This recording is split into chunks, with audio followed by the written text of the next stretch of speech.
এটা বিশেষ কামত কিন্তু যিমান জোৰকৈ বৰষুণ দি আছে আমাৰ কাম সম্ভৱ নহ'ব তাকে অকণমান প্ৰকৃতিৰ লগত সময় কটাম বুলি আহিছিলোঁ কামটো প্ৰকাশ নকৰোঁ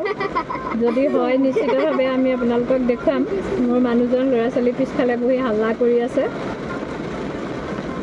চাব তাৰ মাজত বাকীখিনি ভিডিঅ' আপোনালোকে পাই যাব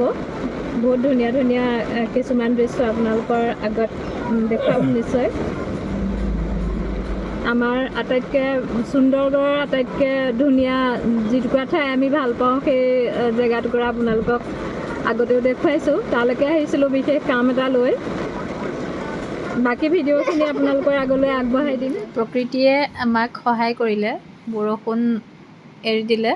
আৰু আমাৰ মেইন কামটো আছিলে আজি গছপুলি ৰোৱা আচলতে এইটো চৰকাৰে কৈছে অথবা কাৰোবাৰ কথা মতে আমি পুলি ৰোপণ কৰিবলৈ যোৱা নাই বহুত দিনৰ পৰা এটা আশা পুহি ৰাখিছিলোঁ প্ৰকৃতিৰ কাৰণে কিবা এটা কৰিম বুলি সেয়েহে আজি আমি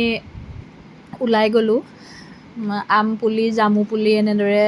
4-5টা পুলি লগালোঁ বৰষুণৰ বতৰ গতিকে এইটো সময়ত লগালে পুলিখিনি মৰি যোৱাৰ চান্সটো কম থাকে বৰষুণ যথেষ্ট দি আছিলে কিন্তু আচলতে প্ৰকৃতিয়েও কেতিয়াবা সংগ দিয়ে বুলি কয় নহয় প্ৰকৃতিয়ে সংগ দিলে আমি পুলিকেইটা ভালদৰে ৰোপণ কৰিব পাৰিলোঁ যিহেতু প্ৰকৃতিক সংৰক্ষণ কৰাটো আমাৰ কৰ্তব্য সেয়েহে পাৰিলে সকলোৱে চৰকাৰে কিবা আদেশ দিছে বুলি নহয় নিজৰ মনৰ ইচ্ছাৰে 2-এটা পুলি ৰোপণ কৰিলে ভাল আম আৰু জামু পুলি আমি লগালোঁ 4টামান হ'ব মানুহজনে লগাই আছে মই ভিডিঅ'ৰ কাৰণে আচলতে কামটো কৰা নাই সকলোৱে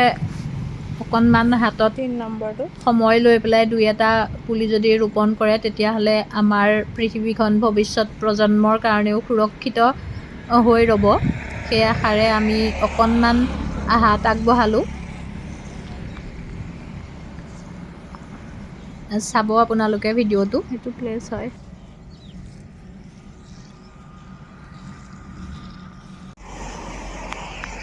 শেষৰটো পুলি সেইটো হৈছে জামু